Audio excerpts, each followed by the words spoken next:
జంగారెడ్డిగూడెం మండలం మైసన్నగూడెం గ్రామంలో టీడీపీ వ్యవస్థాపక అధ్యక్షులు నందమూరి తారక రామారావు విగ్రహాన్ని మాజీ మంత్రి మాగంటి బాబు రిబ్బన్ కట్ చేసి ఆవిష్కరించారు.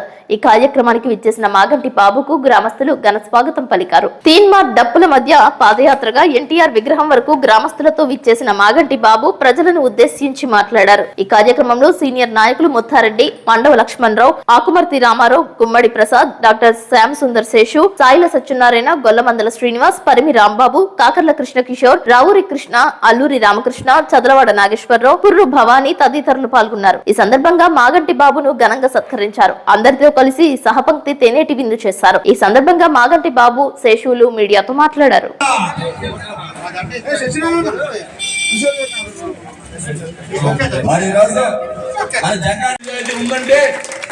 కష్టపడి రెక్కడ్లో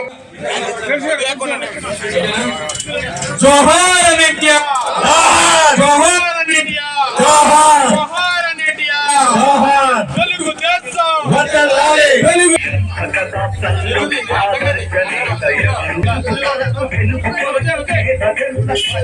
ముందుగా అందరూ కూడా ముక్కోటే కదా శుభాకాంక్షలు. ప్రత్యేకంగా నందమూరి వారి కుటుంబానికి, నారవారి కుటుంబానికి, పవన్ కళ్యాణ్ గారి కుటుంబానికి, రాష్ట్ర అందరికీ కూడా మనస్ఫూర్తితో ఇవాళ ఎన్టీఆర్ గారి విగ్రహం ఓపెన్ చేయడం మామూలు విషయం కాదు. నేను చాలా సంతోషిస్తున్నా. ఇవాళ అసలు ముక్కోటే కదా తెలియదు డేట్ ఇచ్చినప్పుడు తప్పనిసరిగా రాష్ట్ర ప్రజలు కూడా ఆలోచించండి. ఇప్పుడు దాకా చేసిన తప్పు చేశాం అందరూ కూడా ఎగేసుకుంటా జగన్మోహన్ రెడ్డికి ఓటేసాం. కానీ ఈసారి ప్రజల్లో మార్పు వచ్చి ప్రజల ఆర్థిక స్థితులంతా కూడా బాగుపడాలంటే, భావితరాల భవిష్యత్తు బాగుండాలంటే చంద్రబాబు నాయుడు గారికి, పవన్ కళ్యాణ్ గారు మద్దతుగా ఇచ్చి యువగళం కూడా ఎంత బ్రహ్మాండంగా సక్సెస్ చేశారో రేపు రాబోయే రోజుల్లో ఎలక్షన్లు కూడా అంత బ్రహ్మాండంగా చేయాలని కోరుతూ ఇవాళ ఈ రాష్ట్రాన్ని వైఎస్ఆర్ పార్టీ నాయకులు గాని వీళ్ళు గాని ఏ రకంగా దోచుకున్నారో, చెప్పారో, దాచుకున్నారో మమ్మల్ని అంటున్నారు. చంద్రబాబు నాయుడు గారు ఇప్పుడు ఒప్పుకుంటారా? పోలవరంలో కాంట్రాక్ట్ తీసుకుంటూ ఒప్పుకుంటారా? ఇవాళ పోలవరం ఏం చేశారంటే సింపుల్ ఎగ్జాంపుల్. ఏ అంటే అమరావతి, ఏ ఆంధ్ర, పి అంటే పోలవరం ప్రదేశ్. ఈ రెండు అక్షరాలు మీరు గుర్తుంచుకుని ఆంధ్రప్రదేశ్ కి అమరావతి, పోలవరం మీరు ఏం చేశారో చెప్పండి. ఇవాళ ఏం చేయని వాళ్ళు కూడా వచ్చి మా మీద మాట్లాడతాం, అక్రమ కేసులు ఇవన్నీ కూడా మాట్లాడాడంటే జగన్మోహన్ రెడ్డి గారికి అభివృద్ధి మీద చిత్తశుద్ధి లేదు. అవినీతి మీద ఉన్న ఇంట్రెస్ట్, అవినీతి మీద ఏ అంటే అవినీతి, ఏ అంటే అభివృద్ధి, అభివృద్ధి మీద ఉన్న ఇంట్రెస్ట్ ఇది అవినీతి మీద ఎక్కువ ఉంది. ఏనాడన్నా ప్రజల కోసం నువ్వు రోడ్డు మీదకి ఇలా వచ్చారా? సభలు మాట్లాడారా? సభలతో రైతులతో మాట్లాడారా? మునిగిపోయిన పంట పొలాలు గాని, పొగాకు గాని, అప్లైన్ లో దారుణంగా దెబ్బతింటే కనీసం వచ్చి పరిశీలకులు గాని, మంత్రి గాని, ఎంపీ గాని, ఎమ్మెల్యే వచ్చి చేశారా? నేను అనేది ఒకటే, అధికారం లేకపోయినా అయ్యో ప్రజలందరూ ఇబ్బందులు ఉన్నారని చెప్పి సెకండ్ల మీద సెకండ్లు, గంటల్లో వచ్చి వాలిపోయి చెప్పాం. తర్వాత కేంద్ర మంత్రి గారు నిర్మలా సీతారామన్ గారు వచ్చినా, పురంధేశ్వరి గారు వచ్చినా కలిసి రైతులు గోడిప్పుకున్నాం. ఇంత నష్టపోయాం. పొగాకు అంతా దెబ్బతినిపోయింది, మిర్చి దెబ్బతినిపోయింది, ఏరుశనకాయ దెబ్బతినిపోయింది, ఇవన్నీ కూడా పంటలో వరి దెబ్బతినిపోయిందని చెప్పిన వాళ్ళు మేమే గళం ఇప్పి చెప్పిన రోజున మేము దాని మీద కేంద్రం నుంచి స్పందిస్తాకి చూస్తారు. చంద్రబాబు నాయుడు గారు ఒక విజన్ లీడరు. ఆయనకు ఉన్న ఆలోచనలో వీళ్ళకి ఎక్కడ ఉంటుందండి? డిస్ట్రాయ్. నువ్వు ఏ రోజున ప్రజావేదిక డిస్ట్రాయ్ చేశారో ఆ రోజునే మీ వైఎస్ఆర్ పార్టీ గ్రాఫ్ పడిపోయింది. ఏ రోజున ఎవరన్నా పాల్గొట్టుకుంటాడండి? 20 కోట్ల ఆస్తి పోని చంద్రబాబు గారు చేసింది నీకు నచ్చలా, ఎవరికైనా ఇవ్వండి కార్యకర్తగా, మీ కార్యకర్తలకు ఇచ్చి కళ్యాణ మండపం రన్ చేయమనండి, వచ్చిన వాళ్ళు కూర్చుంటారు అక్కడ. అది లేకుండా నీకు ఇష్టం వచ్చినట్టు ప్రొక్లేలు తీసుకొచ్చి మళ్ళీ చంద్రబాబు నాయుడు ఇంటి పక్కన కట్టారని కక్షలు చేసిన పని.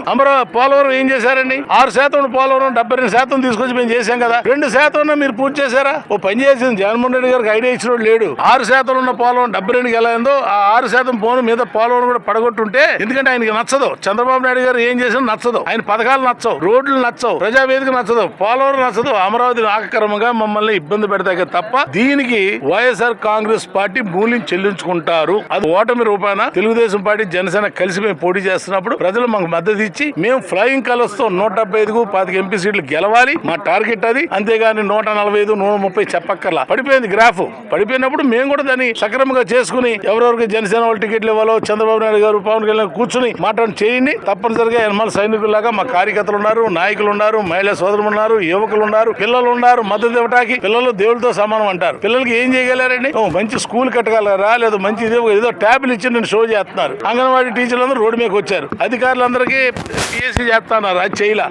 ఏదైనా వాళ్ళ రాష్ట్ర బడ్జెట్ లో చంద్రబాబు గారు రాగానే వాళ్ళందరినీ ఫుల్ఫిల్ చేసి దేవుడి దయ వల్ల పైన అందరి దయ వల్ల ప్రజల దయ వల్ల తెలుగుదేశం పార్టీ అధికారంలోకి వస్తుంది. ఈ రోజు మైసేనగూడెం గ్రామంలో విశ్వవిఖ్యాత నట సార్వభౌమ పద్మశ్రీ డాక్టర్ నందమూరి తారక రామారావు గారు ఎవరైతే తెలుగుదేశం పార్టీ వ్యవస్థాపక అధ్యక్షులు ఉన్నారో వారి యొక్క విగ్రహావిష్కరణకు ఏలూరు పార్లమెంట్ మాజీ సభ్యులు పెద్దలు మాజీ మంత్రివర్యులు శ్రీ మాగంటి బాబు గారు ముఖ్య అతిథిగా విచ్చేసి ఆ యొక్క విగ్రహాన్ని ప్రారంభించారు. ఈ సందర్భంగా తెలుగుదేశం పార్టీ తరఫున వారికి ప్రత్యేకమైనటువంటి ధన్యవాదాలు తెలియజేస్తూ మరి ఈ రోజున ఈ యొక్క ముఖ్యమంత్రిగా హూ ఈజ్ 420 సీఎం అని గూగుల్లో కొడితే మొత్తం భారతదేశం అంతట్లోకెల్లా జగన్మోహన్ రెడ్డి అని చెప్పేసి ఏపీ సీఎం జగన్మోహన్ రెడ్డి గారి ఫోటో ఆయన బయోడేటా వస్తుంది. కానీ అవినీతి మరక లేకుండా పరిపాలన చేసినటువంటి ఏకైక నాయకుడు ఎవరైనా భారతదేశ చరిత్రలో ఉన్నారంటే అది కేవలం నందమూరి తారక రామారావు గారు. అలాంటి వ్యక్తి తాలూకా విగ్రహాన్ని ఇక్కడ ఆవిష్కరించుకోవడం చాలా సంతోషదాయకం. ఈ రోజున ప్రభుత్వ పరిపాలన చూస్తా ఉన్నాం. ఓ పక్కన ఆశా వర్కర్లు, ఇంకో పక్కన అంగన్వాడీ వర్కర్లు, ఇంకో పక్కన మున్సిపల్ కార్మికులు, ఆఖరికి అడ్వకేట్లు కూడా అంటే న్యాయవాదులు కూడా రోడ్లెక్కి నిరసనలు చేస్తూ టెంట్లలో దీక్షల్లో కూర్చుంటున్నారంటే ఇంత చెత్త పరిపాలన